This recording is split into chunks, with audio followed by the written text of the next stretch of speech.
So as part of like a fun spooky season thing, I uploaded a reading vlog of me annotating Tenders the Flesh all the way through book one. But I did end up finishing the book later in the season. I wanted to talk about it because I ended up being really perplexed as to why so many people really love this book when I think like it's mid.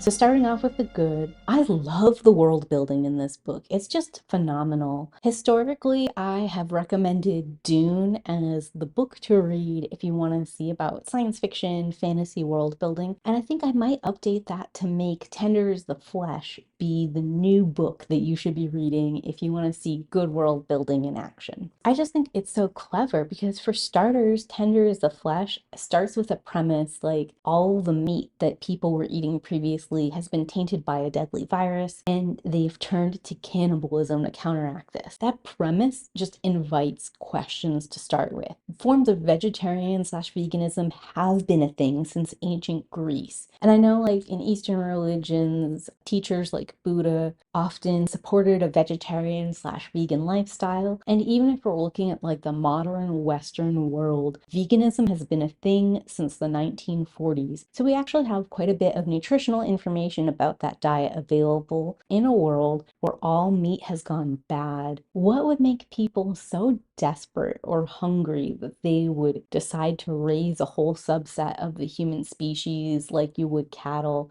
And I think Tenders of Flesh walks a pretty nice line there as far as why. It's the kind of premise that I can see working in some parts of the world and not others. Like with a little bit of tweaking, I could see this premise working in the US. I think this premise works specifically well in Argentina because the cattle industry is so prominent and such a big economic force there. So it kind of makes sense that if that immediately tried up, big corporations or whatever would try to find some other way to exist. And capitalism doesn't care about people, it only cares about profit. So like transforming this way makes sense. And the fact that they have enough money and power to sort of like strong arm the government and create conspiracies and other kinds of backdrops all makes sense. There is a little bit of that Snowpiercer dilemma in Tenders the Flesh. Like the same way in Snowpiercer, you have to just accept that getting on a train is the only solution to the world going super cold. And that's like kind of ridiculous to start. You have to kind of accept that there is a virus that can make all of the world's meat tainted. If there isn't such a virus, there is a propaganda machine alive in the world that can make people believe that enough that they would turn to cannibalism. And if you look at my annotating reading vlog, you can see I struggled with that a little bit. Like I ended up asking questions about bugs and poultry and other things. How exactly does the virus transfer? Are we ever going to see anyone with this virus?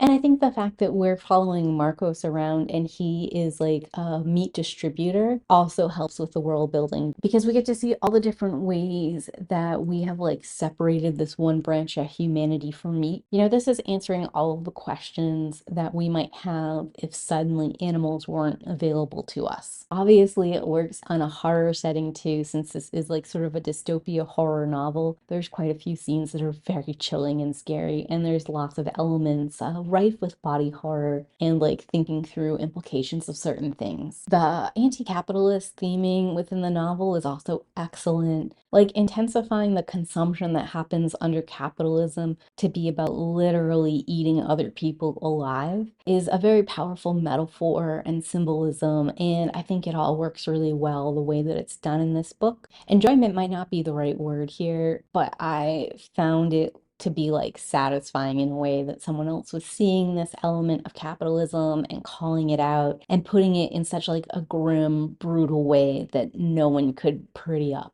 I don't know if it was entirely intentional that this novel also asks us questions about how we treat animals and the meat factory as a whole, both like whether or not we're treating the animals in an ethical manner, but also whether or not the workers are being treated ethically, or if the thing that we're making them do is brutal on their soul and their well-being, even when we're talking about our world and animals. I know I felt this way reading Upton Sinclair's The Jungle, and I feel this way reading Tenders the Flesh, just like some of the horrors that we perpetuate to other beings because we can, and the kind of damage that probably does to the people who have to go in there and work to survive.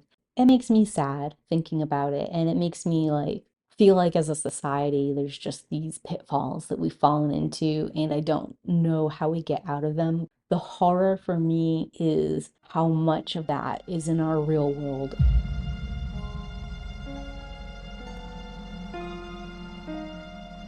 I had an issue generally with how cruel and callous humanity was. And I think this is a me thing because I view people as like generally good and like herd-based or society focused. We are empathetic to one another and support each other and know that like we only thrive together, not usually individually. That's the whole reason people are social creatures versus being like singular and out there on our own. So I just feel like there would be more pushback or resistance. And even if like most of the people who had that level of empathy couldn't handle the transition, even if I'm looking at some more calloused and desensitized people because we're looking specifically at the meat industry, and to continue to do that job, you would have to gain a certain level of callousness above the general population. I just feel like some of the acts from the general population are way over the top and too much. Like the fact that Marco's sister can own a domestic head and cut live pieces off of that head to serve is crazy to me. A movie I watched earlier this year was Fresh, and this was the horror premise that this dude had captured various women and was doing this to them for like ritually. And he was like such a creepy and gross and disassociated dude. But meanwhile, we've got this chica who's pretty average and normal doing it. And just like it doesn't calibrate in my head. Even in a society where eating human meat is the norm, going to this extreme doesn't make sense to me. Likewise, like the twins' interaction and how they were playing like Delicious Corpse, and the fact that this was even a social media game struck me as off and like too cruel and too far. Also, there's a really strong human trafficking, sexual exploitation vibe going on in this book. And I don't know if it was entirely intentional or not, but I just feel like there's so much going on in this book already that adding that extra layer kind of muddies some of the themes to me. Consuming people and directly linking that up to what capitalism does to people is like a solid, clean metaphor to me and makes a lot of sense. And adding like sexual exploitation in there or human trafficking or slavery in there is just like extra subsets. And you get into all these like arguments about which one of those is worse or which one of those is the better metaphor. And I would just prefer if we were going to use this as like some kind of allegory, we pick one of those three things. Also, like breeding people specifically to harvest their organs or using people in scientific experiments, like that was grotesque and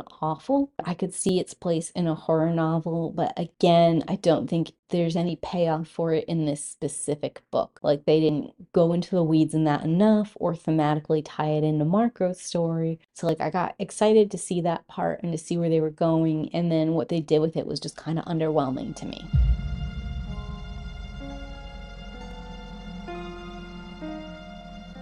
So the main thing that brought this book from like a 4.5 star read down to like a 2.5 star read to me has to be Marco's personal journey. If you've read dystopias or post-apocalypse before, they're often character driven and we focus on just like one main character going through it. What the main character is going through ties into the dystopia or the apocalyptic world that we're in. So like if you look at 1984, for example, we start with Winston and he feels like penned in and trapped by his government and the new society. He feels like they're always watching him. And in fact, they are. We get an early call out that he's not just paranoid. And the more that he goes into like what the government is doing, how it's controlling how people talk and think, how it's controlling what the media portrays, the less satisfied and more paranoid he becomes. And the more he realizes that he has to in some way resist this or hide from it to find his own happiness. And that like leads him on a story of like rebellion and love and all kinds of stuff, right? And the end of his story explains that like authoritarianism is bad. And when you control how people think and speak and what they're allowed to consume, you are led into a hopeless state in society where people will turn on each other and betray portray themselves. But Marcos's journey is not at all about the society. We spend maybe the first third of the novel explaining what has happened since transition, how this has impacted people, what this means for society now. And none of this even touches even remotely on Marcos's internal issues or problems or the thing that he as a character needs to solve. Because Marcos's issue is that his child died of SIDS and he can't get over that loss, which is sad and tragic, but it's not at all related to the cannibalism happening around him. Like, really, Marcos's journey could be told here in our modern society. It felt like a waste of the world that had been built or created, and I didn't like any of the scenes between Marcos and the woman that he is gifted, that he eventually calls Jasmine. All of their interactions, all of that stuff, like, it wasn't really illuminating anything new to me or giving me a different understanding of anything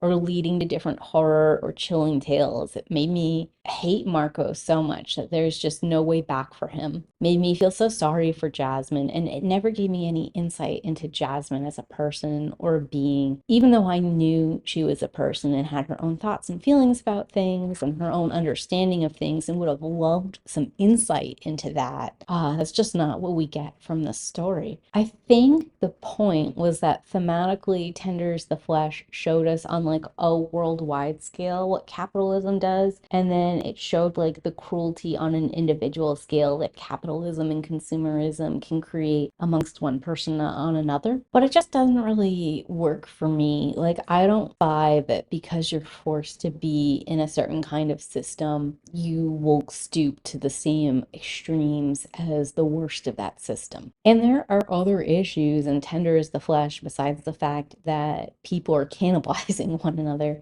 Something brought up pretty early is that there's still a lot of racial discrimination and prejudice, and also like a lot of suspicion regarding immigrants and other kinds of people. All these things play in and like feed the machine that is capitalism. There's a lot of very casual sexism. I don't even know if the book understands how sexist Marcus is. I don't know that it necessarily matters whether or not it was an intentional thing or something that just like leaked into the book. But he does treat other women this way too, even when they're not part of like this separate group of people. I guess I didn't want all of that cross-pollination in this story. I wanted something that was like more straight dystopia horror. I don't know, I just feel like the story that we ended up between Marcos and Jasmine was just like such an obvious stereotypical story, and there were much better stories that Tenders the Flesh could have given us. Like, on the dystopia side, I would have loved if we chased the conspiracy angle of this story and like found someone who actually had been affected by the virus, or found out no one was affected by the virus, or found out like there's some sort of like mishmash of truth and like tried to sort out those individual elements. I just feel like a paranoid dystopia story would have been so much better than what we got.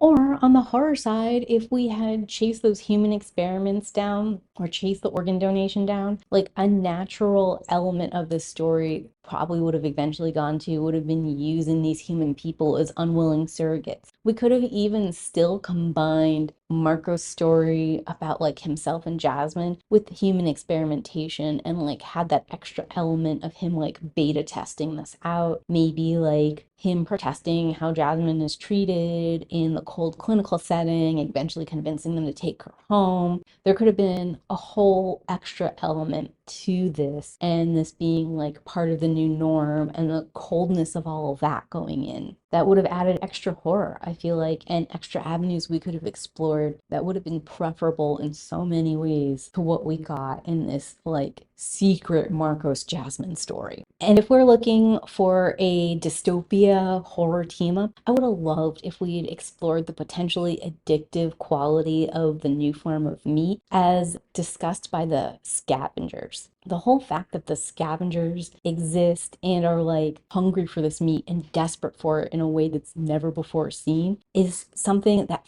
fascinated me and would have both spoken to the horror elements in the story and the dystopia. And that's why, despite there being quite a bit I love about Tenders the Flesh, I feel like for me this is a 2.5 star read, even though there's a lot to really enjoy and dig your teeth into there. But talk to me. If you read Tender is the Flesh, did you like it? Did you not like it? Give me a little review that you had about it in those comments down below. And as always, keep reading. Bye!